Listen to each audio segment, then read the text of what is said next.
ರಾಜ್ಯ ರಾಜಕಾರಣದಲ್ಲಿ ಮೂಡಾ ವಿಚಾರಕ್ಕೆ ಸಂಬಂಧಪಟ್ಟಂತೆ ಕಿಚ್ಚು ಕೂಡ ಜೋರಾಗ್ತಾ ಇದೆ. ಸ್ನೇಹಮಯಿ ಕೃಷ್ಣ ಅವರು ದೂರು ದಾಖಲಿಸುವ ಕೆಲಸವನ್ನು ಮಾಡಿದ್ದಾರೆ. ಸಚಿವ ಭೈರತಿ ಸುರೇಶ್ ಮತ್ತು ಎಸ್ಪಿ ಸುಜಿತ್ ವಿರುದ್ಧ ದೂರು ದಾಖಲಾಗಿದೆ. ಮೂಡಾ ಮೇಲೆ ದಾಳಿ ವೇಳೆ ದಾಖಲೆಗಳನ್ನು ವಶಕ್ಕೆ ಪಡೆಯದೆ ಸಚಿವರಿಗೆ ಮಾಹಿತಿಯನ್ನು ಕೊಟ್ಟಿದ್ದಾರೆ. ಅಂದಿನ ಲೋಕಾಯುಕ್ತ ಎಸ್ಪಿ ಸಜಿತ್ ವಿರುದ್ಧ ಇಂಥದೊಂದು ಗಂಭೀರ ಆರೋಪ ಕೇಳಿಬಂದಿದೆ. ಅಂದ್ರೆ ಅಧಿಕಾರಿಗಳು ಸರ್ಕಾರದ ಪರವಾಗಿ ಕೆಲಸ ಮಾಡಿದ್ದಾರೆ ಅನ್ನೋದು. ಸೂಕ್ತ ತನಿಖೆ ನಡೆಸುವಂತೆ ಮೂಡಾ ದೂರುದಾರ ಸ್ನೇಹಮಯಿ ಕೃಷ್ಣ ಅವರು ದೂರನ್ನು ದಾಖಲಿಸಿದ್ದಾರೆ. ನೃಪತುಂಗ ರಸ್ತೆಯ ಡಿಜಿ ಮತ್ತು ಐಜಿಪಿ ಕಚೇರಿಗೆ ಹೋಗಿ ದೂರನ್ನು ಕೊಟ್ಟಿದ್ದಾರೆ ಮತ್ತು ಅವರು ಅನೇಕ ವಿಚಾರಗಳನ್ನು ಪ್ರಸ್ತಾಪ ಮಾಡ್ತಾ ಇದ್ದಾರೆ. ಸೊ ಆ ವಿಚಾರಕ್ಕೆ ಸಂಬಂಧಪಟ್ಟಂತೆ ಕೂಡ ನೀವು ಗಮನಿಸ್ತಾ ಇದ್ದೀರಾ. ಅವರು ಸೋಷಿಯಲ್ ಮೀಡಿಯಾದಲ್ಲಿ ಕೂಡ ಅದನ್ನು ಬರ್ಕೊಂಡಿದ್ದಾರೆ. ಕಂಪ್ಲೇಂಟ್ ಕಾಪಿ ಕೂಡ ಅವ್ರ ಕೈಯಲ್ಲಿತ್ತು. ಸೊ ಅಲ್ಲಿ ಕಚೇರಿಗೆ ಹೋಗೋಕ್ಕೂ ಮುಂಚೆ ಅವರು ಅನೇಕ ವಿಚಾರಗಳನ್ನು ಪ್ರಸ್ತಾಪ ಮಾಡಿದ್ರು. ಅದರಲ್ಲಿ ಒಂದು, ಸಚಿವ ಭೈರತಿ ಸುರೇಶ್ ಅವರು ಹೆಲಿಕಾಪ್ಟರ್ನಲ್ಲಿ ಬಂದು ದಾಖಲೆಗಳನ್ನು ಹೊತ್ತೊಯ್ದ್ರು, ಅದಕ್ಕೆ ಹೆಲ್ಪ್ ಮಾಡಿದ್ದು ಆಗಿನ ಲೋಕಾಯುಕ್ತ ಎಸ್ಪಿ ಸಜಿತ್ ಅಂತೆಲ್ಲ ಆರೋಪವನ್ನು ಮಾಡ್ತಿದ್ದಾರೆ. ಹೀಗಾಗಿ ಇದರ ವಿರುದ್ಧ ಎಫ್ಐಆರ್ ಆಗಬೇಕು ಅಂತ. ಬಟ್ ಎಫ್ಐಆರ್ ಆಗುತ್ತಾ ಅನ್ನೋದು ಕುತೂಹಲ. ಬಿಕಾಸ್ ಏನ್ ಸಾಕ್ಷಿಗಳನ್ನು ಕೊಡ್ತಾರೆ ಅನ್ನೋದು ಕುತೂಹಲ. ಮೈಸೂರಿನ ಮೂಡಾ ಹಗರಣಕ್ಕೆ ಸಂಬಂಧಪಟ್ಟಂತೆ ಈಗ ದಿನಕ್ಕೊಂದು ಪ್ರಕರಣಗಳು ದಾಖಲಾಗ್ತಾ ಇರುವಂತದ್ದು. ಜೊತೆಗೆ ಈಗ ಸ್ನೇಹಮಯಿ ಕೃಷ್ಣ ಹೊಸದೊಂದು ಆರೋಪವನ್ನ ಮಾಡಿದ್ದಾರೆ. ಆರೋಪಕ್ಕೆ ಸಂಬಂಧಪಟ್ಟಂತೆ ಡಿಜಿ ಕಚೇರಿಗೂ ಕೂಡ ಒಂದು ದೂರನ್ನ ಕೂಡ ಸಲ್ಲಿಕೆಯನ್ನ ಮಾಡಿರುವಂತದ್ದು. ಈಗ ನಮ್ಮ ಜೊತೆಯಲ್ಲಿ ಸ್ನೇಹಮಯಿ ಕೃಷ್ಣ ಇದ್ದಾರೆ, ಅವರನ್ನ ಕೇಳೋಣ. ಸರ್, ಇವತ್ತು ಡಿಜಿ ಕಚೇರಿಗೆ ಬಂದು ಒಂದು ದೂರನ್ನ ಕೊಟ್ಟಿದ್ರಿ. ಏನ್ ದೂರಿನ ಅಂಶ ಏನು ವಿಚಾರಕ್ಕೆ ದೂರು ಕೊಟ್ಟಿರುವಂತದ್ದು? ಸರ್, ನನಗೆ ಇತ್ತೀಚೆಗೆ ಬಂದಿರೋ ಮಾಹಿತಿ ಪ್ರಕಾರ ಈ ಹಿಂದೆನೇ ಮೈಸೂರು ಲೋಕಾಯುಕ್ತ ಅಧಿಕಾರಿಗಳು ಮೈಸೂರು ನಗರಾಭಿವೃದ್ಧಿ ಪ್ರಾಧಿಕಾರ ನಡೆದಿರತಕ್ಕಂಥ ಅಕ್ರಮ ನಿವೇಶನಗಳ ಸಂಬಂಧ ಒಂದು ಸಮಗ್ರ ವರದಿಯನ್ನು ಕೊಟ್ಟು ಮತ್ತು ಪೂರಕವಾಗಿ 106 ಪುಟ ದಾಖಲೆಯನ್ನು ಕೊಟ್ಟು ಮಾನ್ಯ ಲೋಕಾಯುಕ್ತರಿಂದ ಸರ್ಚ್ ವಾರೆಂಟ್ ಕೂಡ ಪಡೆದಿರು.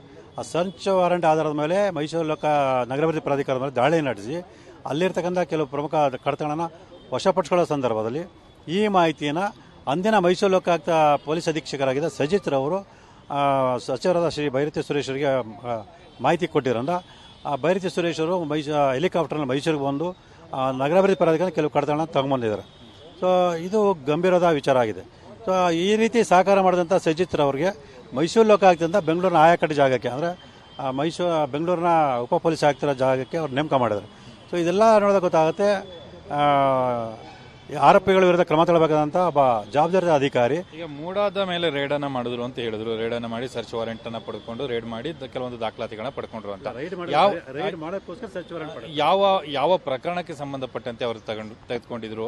ಅಂದ್ರೆ ಈ ಸಿಎಂ ಅವರ ವಿಚಾರ ಪ್ರಕರಣಕ್ಕ ಅಥವಾ ಬೇರೊಂದು ಪ್ರಕರಣಕ್ಕೆ ಯಾವ್ದಾದ್ರು ಸರ್ಚ್ ವಾರೆಂಟ್ ಪಡೆದಿದ್ದು? ಸರ್, ಸಿಎಂ ವಿರುದ್ಧ ಅಷ್ಟೇ ಅಲ್ಲ ಸರ್, ಅಲ್ಲಿ ಹಲವಾರು ರಾಜಕಾರಣಿಗಳ ವಿರುದ್ಧ, ಜನಪ್ರತಿನಿಧಿಗಳ ವಿರುದ್ಧ ಮತ್ತೆ ಪ್ರಭಾವಿ ವ್ಯಕ್ತಿಗಳ ವಿರುದ್ಧ ಅಲ್ಲಿ ಆರೋಪ ಇದೆ. ಸೊ ಈ ಎಲ್ಲರ ಹಿನ್ನೆಲೆಯಲ್ಲಿ ಸರ್ಚ್ ವಾರೆಂಟ್ ಪಡ್ಕೊಂಡಿದ್ರು. ಅಂದರೆ ದಾಳಿ ನಡೆಸಬೇಕು ಅಂತೇಳಿ. ಇನ್ನೂ ದಾಳಿ ನಡೆಸಿರಲಿಲ್ಲ.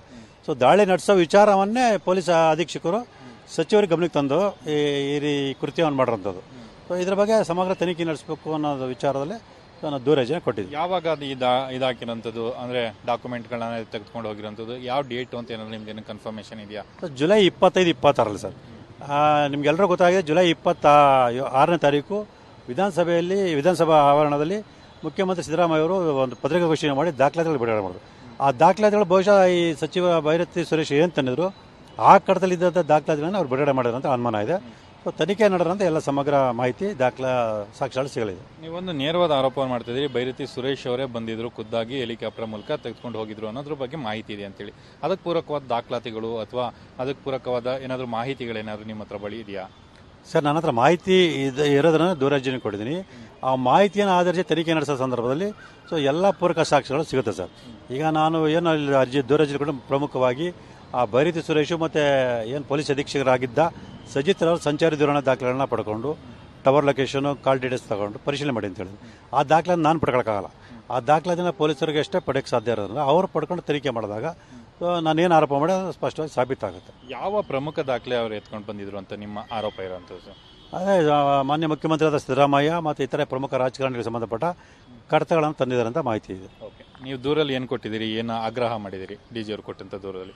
ಅಲ್ಲ, ಅದೇ ಸರ್, ಈ ಥರ ಒಂದು ಮಾಹಿತಿ ತಿಳಿದು ಬಂದಿದೆ. ಸೊ ಇದನ್ನು ಗಂಭೀರವಾಗಿ ಪರಿಗಣಿಸಿ ಕ್ರಮ ತಗೊಳ್ಳಿ ಅಂತೇಳಿ ಒಂದು ಮನವಿ ದೂರರ್ಜನೆ ಕೊಟ್ಟಿದ್ವಿ. Thank you sir. ಇದಿಷ್ಟು ಸ್ನೇಹಮಯಿ ಕೃಷ್ಣ ಅವರ ಮಾತು. ಕ್ಯಾಮ್ರಾ ಪರ್ಸನ್ ಯಶವಂತ್ ಜೊತೆ Muralidhar, crime bureau, public TV.